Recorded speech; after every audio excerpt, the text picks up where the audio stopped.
Have Native Americans always been in America? It's obvious that they've been here for a long time, much longer than Europeans have been here. But did the ancestors to Native Americans ever live somewhere else? It's a much more contentious question than many people realize, and one with answers that you've probably never guessed.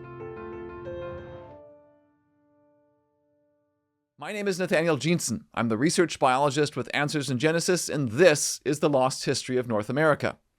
If you're a member of a Native American nation, you might be wondering why a Caucasian like me would be discussing such a personal topic, one near and dear to Native Americans. I've gotten a better sense of this being at the Lakota Treaty Council just last week, and I've got a better sense for how precious this is to Native American identity. If you've been with me before, you know that I place a great emphasis on what Native Americans themselves say about their own history, and today is no exception. So I hope you'll stick with me to the end. In addition to this larger question of have Native Americans always been here, I'm going to focus on a more specific question. Where do the Navajos and the Apaches come from? Is this even the right question to ask? Have they always been in the southwest of what is now the United States? For the majority of the remainder of our time, I want to use a combination of linguistics, genetics, and indigenous history to try to solve this specific question, and along the way we'll discover many surprises about the larger question of have Native Americans always been in America? With regards to the Navajos and the Apaches, the academic linguistic community has classified their languages as part of a larger language family. So in this map, the Navajos and Apaches were found around the time of contact down here, again in what's now Arizona, New Mexico, Texas, other places. But the linguistic community ties them to other peoples and languages at the time of European contact, languages and peoples that existed on the West Coast and very heavily up in Northwest Canada and in Alaska.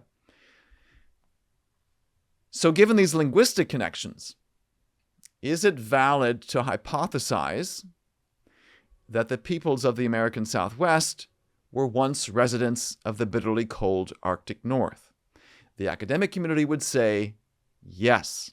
In fact, they would give even more detail based on the specifics of the linguistic relationships among these people groups. I'm going to change the colors of this map to make this point. I'm following the classification given by Lyle Campbell. I've got a book here in my office, American Indian Languages. He's one of the leading scholars on American Indian linguistics. This is similar to what the Wycliffe Bible translators have said, their academic arm, which publishes the Ethnologue. They give a similar classification. And Campbell's book shows three major divisions within this Athabascan language family: the group in the north, the group on the west coast, and then the group in the southwest of the United States. This classification would imply that these all originated, these major subgroups separated at the same time. And given the lack of hierarchy, it's not entirely clear where the point of origin would be for these separate groups. I haven't, however, told you the whole story. This map shows the Athabascan language family, but modern classification would actually call this the Ayak Athabascan language family, with the deepest division being between the Athabascan languages and the Ayak languages, which are today in the far north. So I'd have to be consistent with what's the current view, renumber this scheme, the deepest division again being between Ayak and Athabascan, and then the major divisions between blue, green, and yellow, 2A, 2B, 2C, being a second step. So given that the Ayak is in the far north, and they would have split off first, I think it's reasonable to hypothesize linguistically that the Ayak Athabascan language family members originated up here. The first separation happened up here, and then later these other groups separated from them. But what do the Athabascans say about their origins? In 2012, a book was published called From the Land of Everwinter to the American Southwest, Athabascan Migrations, Mobility, and Ethnogenesis, and I'll have this full reference here in a subsequent slide. This book contained a chapter focused almost exclusively on the indigenous history of the Mescalero Apaches. So do they say they came from the north and headed south? And do they say they have any connection to regions beyond? Because that's the larger question. Do Athabascans have any links beyond the American continent to someplace else? The Mainstream scientific community would say, yes, they do have connections to Asia. Do the Apaches themselves say so? So now I'm going to quote from this book chapter. Again, you have the full reference with page numbers. You can look this all up yourself to verify what I'm saying. The authors describe who they spoke to. They said the information presented here in that chapter comes largely from ethnographic interviews conducted by the authors with the late Bernard II, a leading singer or holy man of the Mescalero Apache. We had the privilege of being adopted by his family and working with him for a total of 20 years, so units of 6 and 14 years respectively, up until his passing in 1998. During the time we worked with Bernard, many Mescalero considered him to be the ranking holy man. He was often expected to lead the singers in the Holy Lodge during the Mescalero Apache girls' puberty ceremony. Even Wendell Chino, former president of the Mescalero tribe, indicated that it was necessary to speak to Bernard about matters of history. Bernard had long been aware of the standard anthropological view that the ancestors of Native Americans were ultimately derived from Asian populations who had migrated to the New World via the Bering Land Bridge. And the mainstream community says 15,000 years ago. If you've been with me, you know I have also talked about connections to Asia, but on a different time scale. Nevertheless, while he respected our views about Native American origins as the product of serious professional study, he remained skeptical. After all, he knew that his own people had originated here, on this continent, the Americas, on the shores of a lake you can't see over, in a land of ever winter. And I highlight this because it's emblematic of other Native American views that, no, we originated here. There's no connections, and the Lakotas, as another example, have a very strong opposition to the Bering Land Bridge hypothesis. We'll come back to this, but now you can see, especially if you're not Native American, perhaps you're not aware of this, but there is a strong tension between what Native Americans say about their origins and what the mainstream community has been pushing about the connections between the Americas and Native Americans and Asia. Mescalero ritual dance, specifically the girls' puberty ceremony, has been described as a 4-part fugue. So I'm going to give you more details now of what Bernard described as their history. There is this larger looming question of connections to Asia, but the more immediate question is, do the southwestern tribes have any connections to the northern part of North America? Over the 4 nights of this ceremony, the girls in the Holy Lodge dance to a long, intricate series of sacred songs.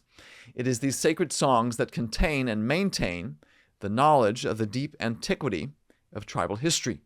Mescalero Apache have names for places far to the north, dating back to the distant past, before their arrival in the southwest. These landmarks are still known, even though the people have not occupied or used those regions for many generations. So the fact that they're referring in their own history back to the north is consistent with the linguistics. When discussing these places, Bernard, the elder, often emphasized the northern roots, high degree of mobility, and the plains affiliation of the Mescalero, in contrast to many other peoples, for example, the Pueblos of the Southwest. Again, consistent with what we've just discussed with linguistics. The Mescalero still use teepees, and the Holy Lodge constructed during the girls' puberty ceremony is a ceremonial teepee. They still know how to make snowshoes for use in deep snow, a skill they learned in the northern plains for which they have little need, obviously, in the Southwest. The best Apache hunting bows are backed with horn and sinew. This technology is not common among Native Americans of the United States, but the Apache brought it with them from the subarctic. Before confinement on the reservation, and quoting Bernard, when we were still a free people, the Mescalero used scaffold burials like other plains groups. Now this, the initials here, BS, that's Bernard II, and the dates are, I think, the date of the interview. Mescaleros never made pottery, and they were the last of the Apache groups to migrate south. Interesting. They were preceded in the Southwest by 3 earlier groups, and I'm going to pause here for a minute, and there's a bit of an ambiguity in my mind. I had been thinking that they're talking about 3 different Apache groups migrating south. I suppose it's possible he's talking about, no, there were 3 native Southwest groups. Either way, there's others who preceded the Mescaleros. So this quote here, they preceded in the Southwest by 3 earlier groups, hunting peoples, those who made pottery, and the small ancient people. For the time being, I'm just going to go with, there were 3 Apache groups, perhaps, of Athabascan groups that preceded the Mescaleros in the migration south, whether it's 3 or 1. The point is there were earlier migrants. The Mescalero were made in a land of everwinter, near a lake you could not see across, Great Slave Lake or Slavi Lake, or Lake Athabasca, according to different variations of the story. It so happened that while the Mescalero were in these northern regions, troubles developed between them and other peoples. Some of them relatives. There was a great catastrophe, and the Mescalero were being devastated. They were fighting near the shore of Lake Athabasca. Following this battle, the Apache were surrounded by goodness and beauty. They became a people and started drifting south. The beginning of this southward migration was also the time of their separation from the Slavey, is how you pronounce it, Indians, estimated about 600 years ago. Now, the interview there you see is 1985, so you subtract 600 years from 1985 to get a date then, or a year, approximate year for when they started migrating from the north southward. So hopefully what you're seeing again is the Mescalero own indigenous history describes links to the north, a migration southward, so much so that we can even put a date on when this happened. And don't forget, there are other peoples from the north preceding them, perhaps 3. And so if the Mescalero are the last, and their year is 1385, the earlier group or groups must have been before 1385. So perhaps the 1300s, perhaps the 1200s. I'm speculating, but we know it's pre-1385, a point we'll come back to in a minute. The ancestors of the Mescaleros moved southwest along the Athabasca River drainage, bringing them into contact with the Sarsi people. Over the years, the Apache became closely related to the Sarsi, especially in the area west of present-day Edmonton. One of Bernard's grandmothers was Sarsi, and even after the Apache moved farther south, they exchanged children with the Sarsi, and I'll put here on the map where they were in a minute, so that both groups would always remember the closeness of their relationship. Now, the Sarsi go by different names on this map. It doesn't give them as Sarsi, but right there is where they were, I think, at time of contact. So they're separating and then going south. And notice some of the other places that are mentioned. As the people continued to move south and east along the Rocky Mountain front ranges, it was not unusual for them to travel to the Missouri River. And in each of these places, I'll point out on the map in a minute, to hunt buffalo and to trade with other tribes and the French. Sometimes they traveled across the northern Great Plains as far as the Great Lakes. The other peoples with whom the Apache had contact at this time included the Mandan, Sioux, Arapaho, and Cheyenne. Bernard noted that the Apache were in the Black Hills long before the Crow and Cheyenne. The Crow, Pawnee, Mandan, and Hidatsa were all river people until they got the horse. So the Missouri River begins up this way, comes down, passes through the center of the Dakotas, goes this way, eventually ends up in the state of Missouri, reaching the Mississippi. So when he says they're by the Missouri, it could be out this way. The Great Lakes, of course, are over here. So even though I've got the arrow pointing this way, it appears there's been a lot of movements eastward and back on the way southward. And the Black Hills, of course, are in the western part of South Dakota. Now, I've mentioned this earlier, but I want to emphasize it again. If you've been with us before in this series, and I'll show you how you can find the other episodes in this series in a minute, you know that one of the aspects of Indigenous history that excites me the most is when the different Indigenous histories talk to one another and cross-correlate one another. And one of the main Indigenous histories we've looked at in previous episodes is the Indigenous history known as the Red Record or Wallam Olam, the current position of the Delaware due to a Westerner writing a PhD thesis in 95, is that this is a fraudulent. I've shown in previous episodes this actually anticipated genetic discoveries a century or two in the future. All that tells me it's not fraudulent, it's real history. And combining this with other members of the Algonquin or Algic language family, the indigenous histories of Blackfeet and Cheyenne and Potawatomi, we've been able to reconstruct this gloriously complex migration for the Algonquin peoples with dates and places and names. And a lot of this, again, you can find in previous episodes. If you go to Answers in Genesis YouTube channel, we'll provide all these links in the description. Go to the Playlists tab and look for the Lost History of North America series. You can find, it'll take you to a page like this, and you can find a lot of the justification for what I'm showing in this map. Now, I want to simplify this busy diagram to show you where I think this account crosstalks with Athabascan Apache history. So here's a simpler version of their migration.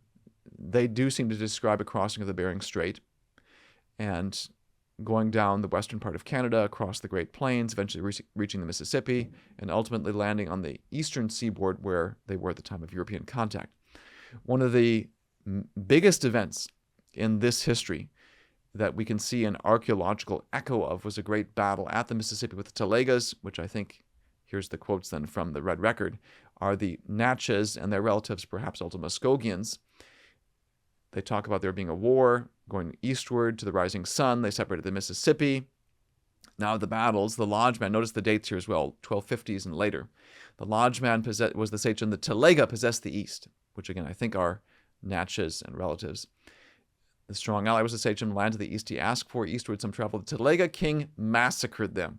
So they tried to go east, were stopped in their tracks, were obviously upset by this. And then, so this translation I have is by David McCutcheon. I think he does a good job. He attempts to translate the Delaware word here as Iroquois. I think he's taking a good guess based on the information he has. I think a better translation is likely one of the Sioux and Catawban language family members, perhaps the Winnebagos or Ho-Chunk and others, whoever they were. The arrival of these allies was instrumental in the success of the Algonquins and their ability to defeat the Cahokians, the Natchez, and proceed eastward. So Sharp was the sachem, the pathmaker, now with the 1266.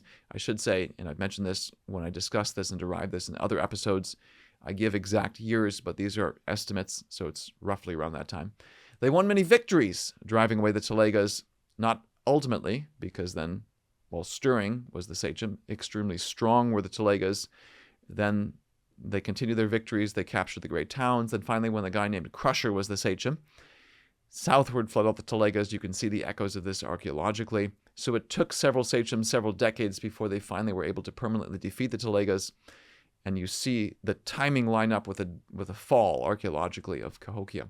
But the persistence of the Mississippian culture in the southeast, further to the south of Mississippi. Now, why go east in the first place and have these great battles which were not initially met with success? What happened earlier in the 1200s?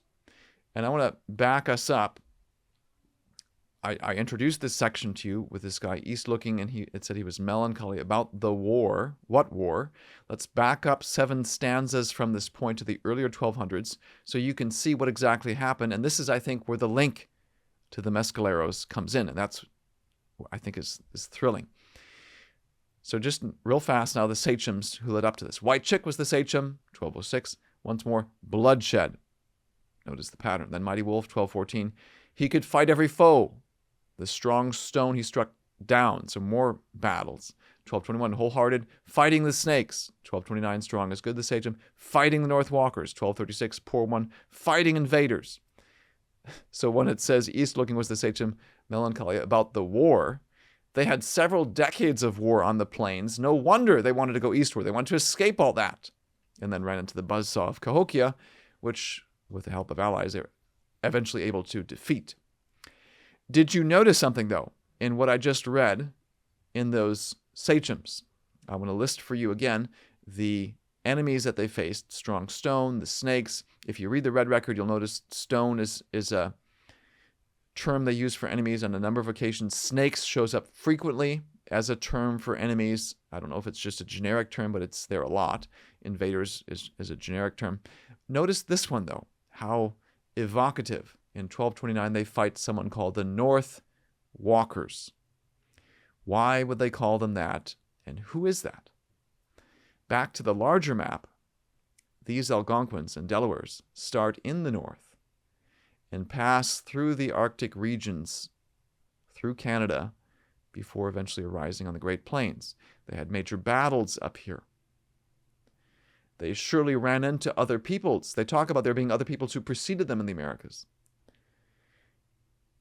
If you look at the map of who may have been up here, or if you look at the map of contact, that's the region dominated by the Athabascans. So my guess is the Algonquins ran into Athabascans during their initial migration into North America. Then in 1229, roughly, they do battle with someone called the North Walkers. Could these be Athabascans migrating south? Well, I call them the North Walkers, perhaps because they're coming from the north, and because the Algonquins may have already run into them earlier in their history. Why call them the North Walkers? The horse was in North America in ancient times when extinct, apparently, was reintroduced with the arrival of Europeans. As best as we can tell, I think, the horse wasn't there. So if you want to get around, you get around by walking. Walking where? Perhaps walking south. Remember, the Mescaleros say they broke away and started heading south late 1300s, but there were one or more peoples who preceded them who may, so if we just estimate, speculate, could have been the 1300s, perhaps even the 1200s. So I wonder, given the eerie and intriguing overlap in the dates, if this indigenous history is indeed talking about doing battle with these guys migrating south, if these accounts are indeed cross-talking and cross-validating one another. Okay, so a compelling picture is emerging for the Mescalero Apache history, given what they say, given what other people say, given what linguistics describes. But we still haven't dealt with that sticky question of where the Athabascans were earlier. Were they always in the north, or were they once on a different continent? Remember that Bernard said his own people had originated here, on this continent, on the shores of Lake Ucansi over in the land of Everwinter. What I want to do now, and again, this is, if you're not of native descent, this is a deeply held aspect of indigenous history, something I think, my impression is, goes right along with native identity. This is who we are. We started here, and no, we have no links elsewhere. So what do? I want to bring in modern genetics, which may surprise you if you know anything about Navajos. This is a bit of an obscure fact, but if you've looked into the Navajo Reservation website or their current practices or the history of genetic testing among the Native American community, there's a backstory about abuses. Right now, the Navajo Nation has a moratorium on genetic testing. The Navajos are one of the most populous Native American nations right now in the United States. Hundreds of thousands of members, either the same or very close to the number of Cherokees who are registered. So how can we talk about Athabascan genetics if one of the biggest Athabascan nations today forbids genetic testing? Have I been doing secret genetics behind their back? No. What I want to show you is there's publicly available data that anyone can access that already gives us some clues as to what the native, or I should say what the Athabascan genetic lineage is. If you've been with us before, you know that one of the main genetic tools I've been using to investigate Native American history is the male inherited DNA, the Y chromosome. It's passed on imperfectly from generation to generation. This acts like a biological clock. I derived all this in previous episodes. I'm not going to rederive it here. Long story short, if you compare the Y chromosomes of men around the globe, count the number of differences, plug them into a program, and say, give me a visual depiction of what these mathematical differences look like, what emerges is something that looks like a family tree. That's what this is. A family tree based on the Y chromosome DNA, the male inherited DNA differences of 600 men from around the globe. We've got tens of thousands, hundreds of thousands of Y chromosome tests and results. This is just a representative example. The colors and letters and numbers are just technical shorthand in the mainstream community for figuring out at a glance where you are in the tree, so don't let that intimidate you or confuse you. For our purposes, the two major branches found among Native Americans today, once you remove the European and African ones, due to late colonialism and the ugly history of the transatlantic slave trade, the two remaining branches are Q and C. Again, the letters are semi-arbitrary. That's just the branches Native Americans happen to be found in. I'm claiming I can identify a good candidate for the Athabascans, even though there's currently a moratorium on genetic testing among the Navajos. And the reason I can do so is simply because there's publicly available data.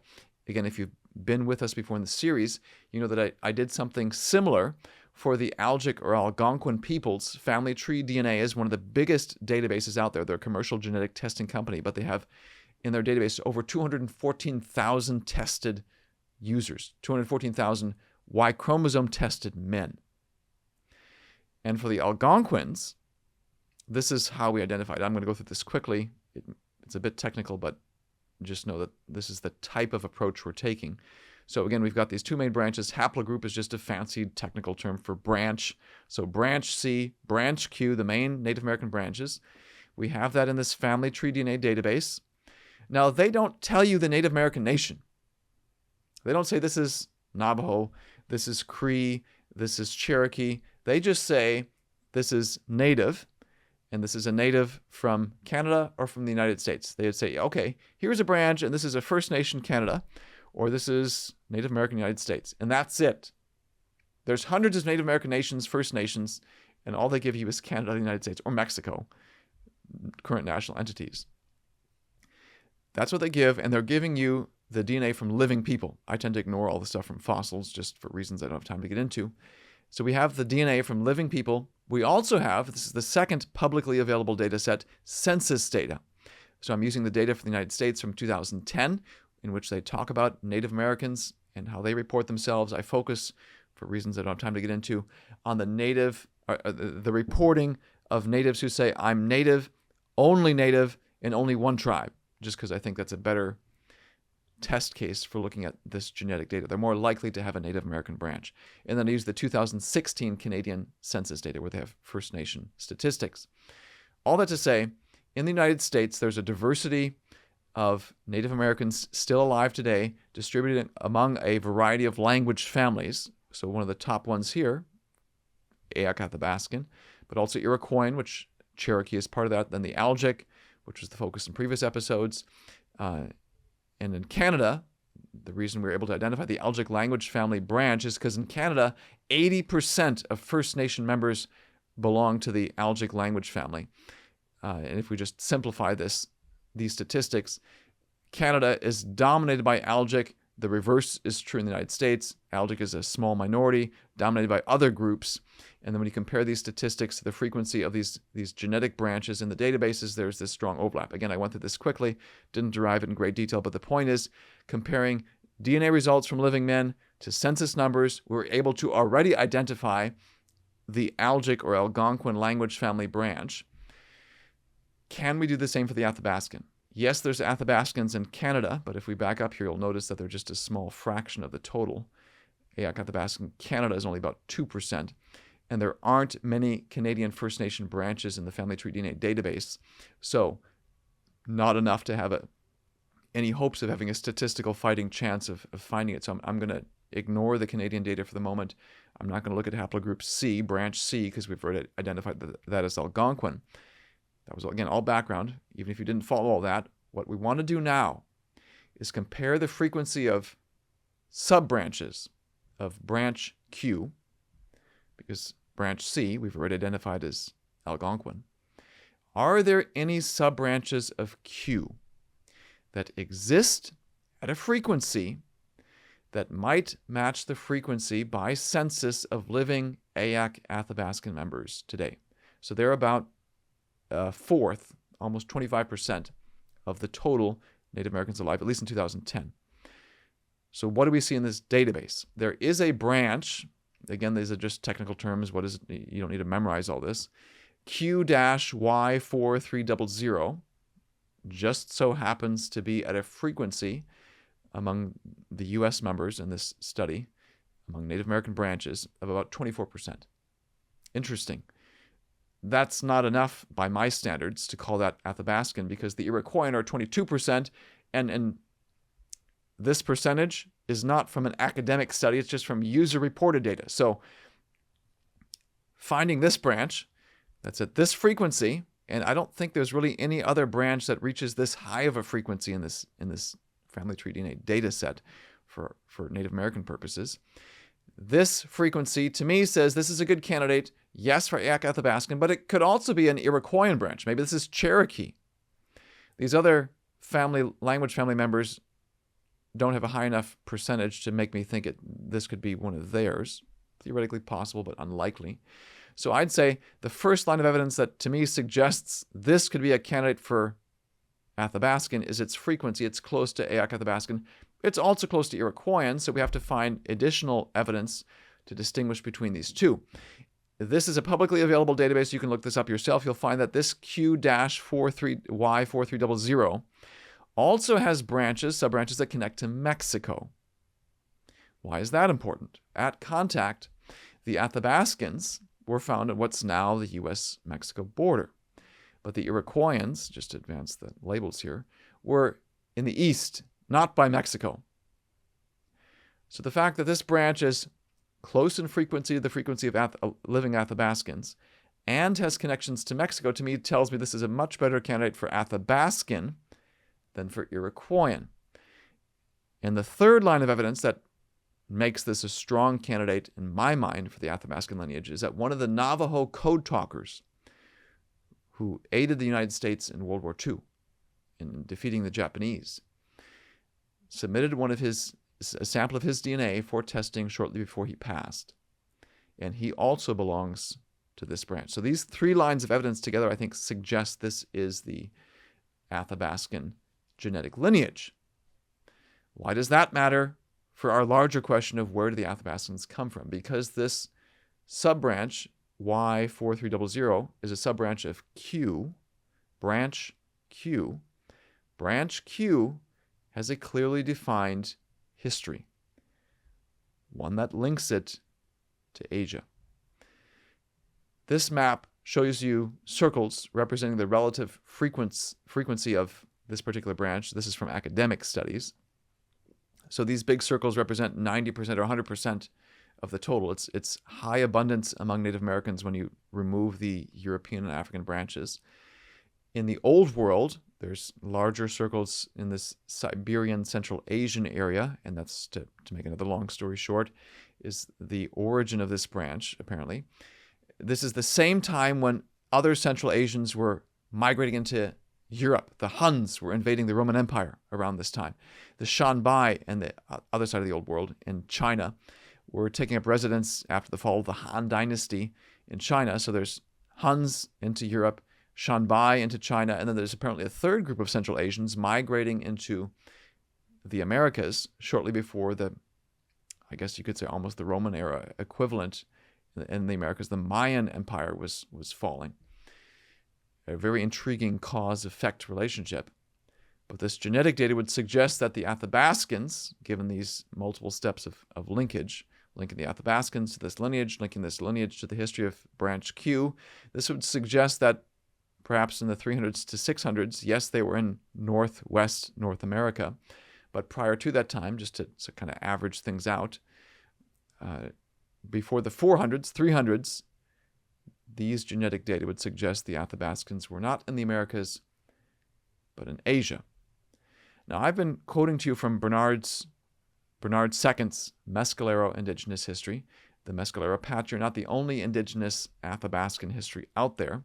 There's another group called the Chippewas, if you're from the United States. This is not Chippewa, who have reservations in Minnesota, or Ojibwe. This is a different group, spelled very similar, Chippewan or Chippewayan. They're in Canada, right there, in case it's not readable on your screen. This is from a quote in 1851, so not influenced by the modern academic view. Schoolcraft is the author, and he's talking about someone else. In the Voyages of Sir Alexander Mackenzie among the Arctic tribes, he relates that of the Chippewayans, that they have a tradition that they originally came from another country, inhabited by very wicked people, and had traversed a great lake, which was narrow and shallow and full of islands, where they had suffered great misery. It being always winter with ice and deep snow, their progress, the great Athabasca or Athabascan family, is easterly, and according to their own tradition, they came from Siberia. And the point of bringing this up is not to say, therefore, Bernard II is wrong. The point is to raise the question, what do you do? And Bernard II, again, is representative, I think, of not just the Mescaleros, but of other Native American peoples who say we originated here. How do you reconcile all this? Well, I think really the question is, what did Bernard do to reconcile this? I only gave you part of the context for his quote. Now I'll give you the full context. So I had said earlier he knew his own people had originated here. He was aware of the mainstream view, but he remained skeptical. So let me back up and give you the full context for this quote. I find it rather moving, knowing how personal and deeply meaningful the connection to America is for so many Native American tribes. The Mescalero Apache story of origins and migration related here in this book chapter from this 2012 book is not the story of an old man with failing memory. So you can't dismiss Bernard's account by saying, he didn't know what he was talking about. Bernard passed away at the age of 46, so when he recited his oral histories, he was vital and in the prime of life. Bernard was a polymath and spoke 3 dialects of Apache, as well as Navajo, Spanish, English, German, and Japanese. This is a brilliant man. You can't just say, genetics contradicts him, we're going to dismiss him. What do you do with this very intelligent man who's got a very clear connection to America? One summer afternoon, Bernard, had received a group of visitors, including a man from Japan. Bernard relished the opportunity to practice the language because he spoke Japanese. Smart guy. And learned about Japanese culture. He speaks more languages than I do. I speak German and learning Spanish, English. And this guy's brilliant. So Bernard talked to this Japanese man. Bernard spent a couple of hours in deep conversation with the Japanese man. Clearly there were some similarities in physical appearance between the Japanese man and at least some Apache people. That's what Westerners notice. There's physical similarities, but that's not what caught Bernard's attention. Bernard was more impressed by some specific similarities between their 2 cultures. The Japanese visitor, traced his family roots to the samurai tradition. And even though the samurai influence in Japanese society declined in the late 19th century and officially ended after World War II, the family maintained knowledge of its ancestral traditions. Bernard and the Japanese visitor spoke at length about what it means or what it meant to be a warrior in the traditional sense. To Bernard's surprise, there were a number of detailed similarities between the samurai code of Bushido and the Mescalero Apache way of the warrior. The similarities included not only the sorts of behaviors expected of warriors in each society, such as the importance of duty, honor, and self-sacrifice, but also the underlying spiritual insights on which the codes are based. Now is the quote that I gave to you earlier, but in context. Bernard had long been aware of the standard anthropological view that the ancestors of Native Americans were ultimately derived from Asian populations who had migrated to the New World via the Bering Land Bridge. And these authors are speaking in the mainstream context of a single migration 15,000 years ago. I, of course, have been giving you a different view over this series of multiple migrations from Asia in a much shorter time frame. Nevertheless, while Bernard respected our views about Native American origins as the product of serious professional study, he remained skeptical. After all, he knew that his own people had originated here, on this continent, North America, on the shores of a lake you can't see over, in the land of Everwinter, and as we've seen, in northern North America, Canada, Alaska area. Until meeting the Japanese visitor, he had no first-hand exposure to any culture that might lend credence to the notion of an ancient connection between his people and an Asian population. But after that meeting, the possibility of a connection to another continent became an observable reality. Moreover, it became a matter of personal intellectual interest for Bernard to reconcile the existence of such a connection with his knowledge of the origin of his people. He accomplished the reconciliation in a very simple yet elegant way by drawing a distinction between biological heredity and cultural identity. That is, and they're quoting him now, we, the Mescalero Apache, became a people near Lake Athabasca, but we have earlier biological connections to Asian populations. Have Native Americans always been in America? This is a deeply personal question of identity for many Native American peoples. And I found Bernard II's own history, his account of his people's origins, and his struggle with what to do with a variety of lines of evidence moving, inspiring, and I hope if you're Native American, this will be helpful or something to consider. So I'm suggesting that the Athabascans did indeed come here from Asia. I've given you a date that's fairly late in history, in the first millennium AD. If you know anything about North American archaeology, there's a long history of peoples here before that. Who were they? What's their history? And to find out the answer, I have a Native American history project in which, if you're a member of a Native American nation, I need your help in 3 areas. One is finding more indigenous histories. What I've just shown you, and hopefully if you've been with us, you've seen this over and over again. So many indigenous histories are dismissed by mainstream science as mythological or unreliable or not written down, so we can't trust them. And I've seen that attitude destroyed. Not that they've rejected that view, but I've seen evidence contradict that time and time again. So my attitude is these histories are true. And one of the most critical clues to understanding the history of the Americas. And you might say, why would I care as a Caucasian about Native American history? And to answer that briefly, I grew up knowing next to nothing about Native American history and couldn't have told you the conditions of peoples on reservations. I was at the Lakota Treaty Council meeting, and the wristband they gave us says, we're still here. And I think that's due to the fact that so many Caucasians like myself just aren't even aware who has survived European incursion. And so my goal is to recover that history and to communicate to other Caucasians so that they're learn to respect the history that came before, the heroes, the names, the people, the events, the empires, in the same way that they respect European history. If you don't know it, how can you have respect for it? I want them to know it. They live here. They should know what happened prior and respect those who came prior. And then secondly, be aware of those who remain. Not that there should be a whole bunch of so-called white saviors who come in and rescue the Indians type thing. Not that.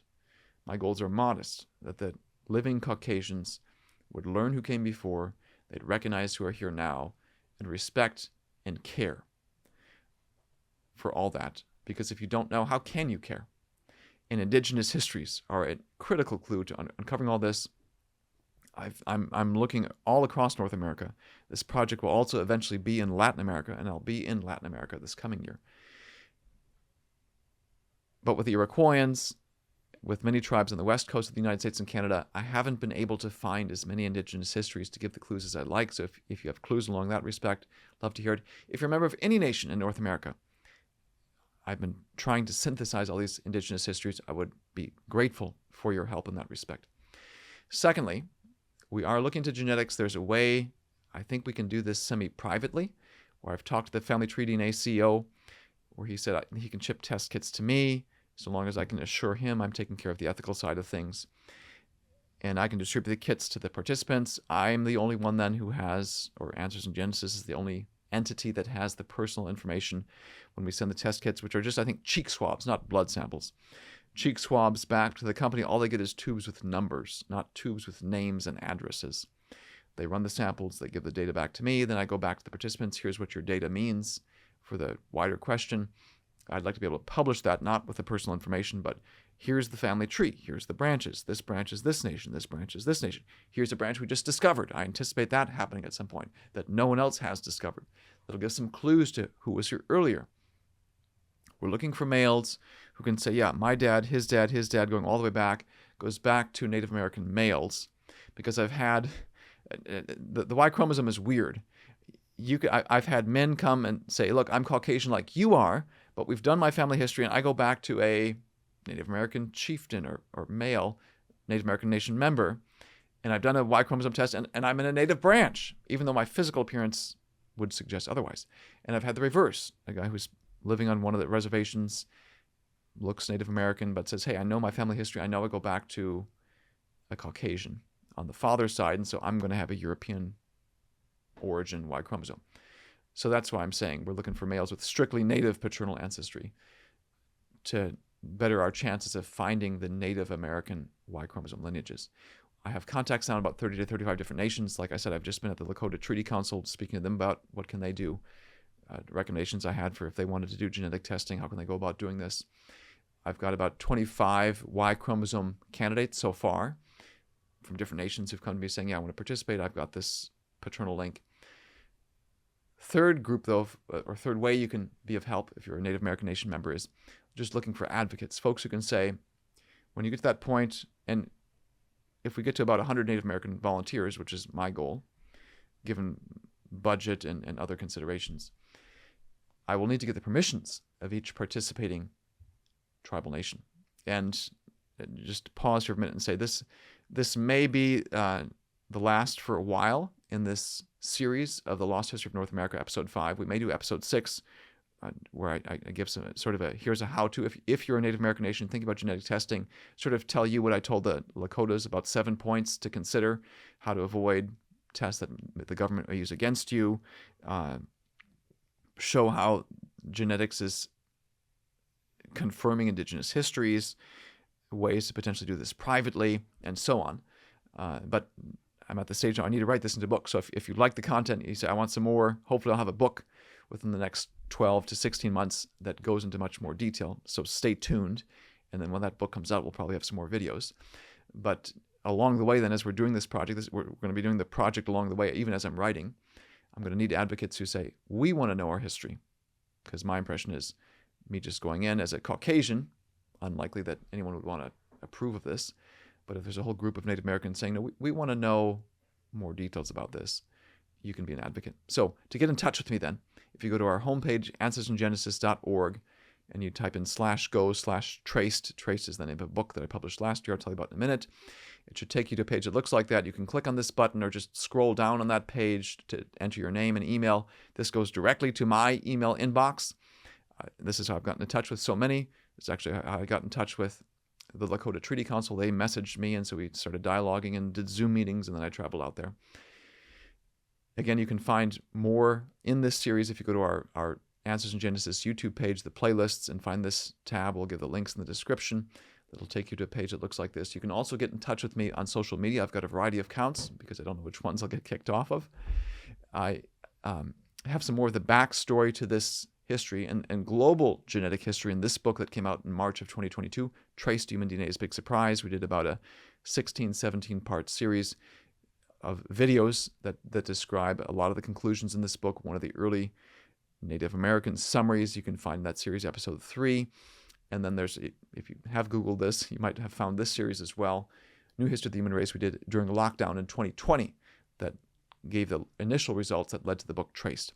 2017, I published a book called Replacing Darwin because what I'm doing is not mainstream, which may actually be a good thing for many Native American communities because it frees us to find the links between indigenous history and genetics. But this is the book where I justify basically why it's not mainstream, why I disagree with evolution, why I think we don't come from apes, but that humans are created and kinds of creatures are created. The Cliff Notes version of this gets into some detail. It's written to be understandable, but it does get into the weeds genetically. This is sort of the Cliff Notes version, and you can find a 1-hour summary of that in DVD form or on our streaming service, Answers.tv, with thousands of videos on there. Answers in Genesis is also the ministry we're a Christian organization with the Creation Museum, Ark and County here in northern Kentucky. You can come visit us. And I especially encourage you to take a look at how we've depicted the ethnicities of Noah's family. Where do all the different nations come from, especially Native Americans? This topic, this arc, deals directly with that. Have Native Americans always been here? I hope this episode has been helpful to you. Again, this may be a pause for a while. We may do one more, which I'd be grateful for your help in sharing it. But there's more content coming. It just may be in book form. So stay tuned. Thank you for being with us. This is Nathaniel Jeanson with The Lost History of North America.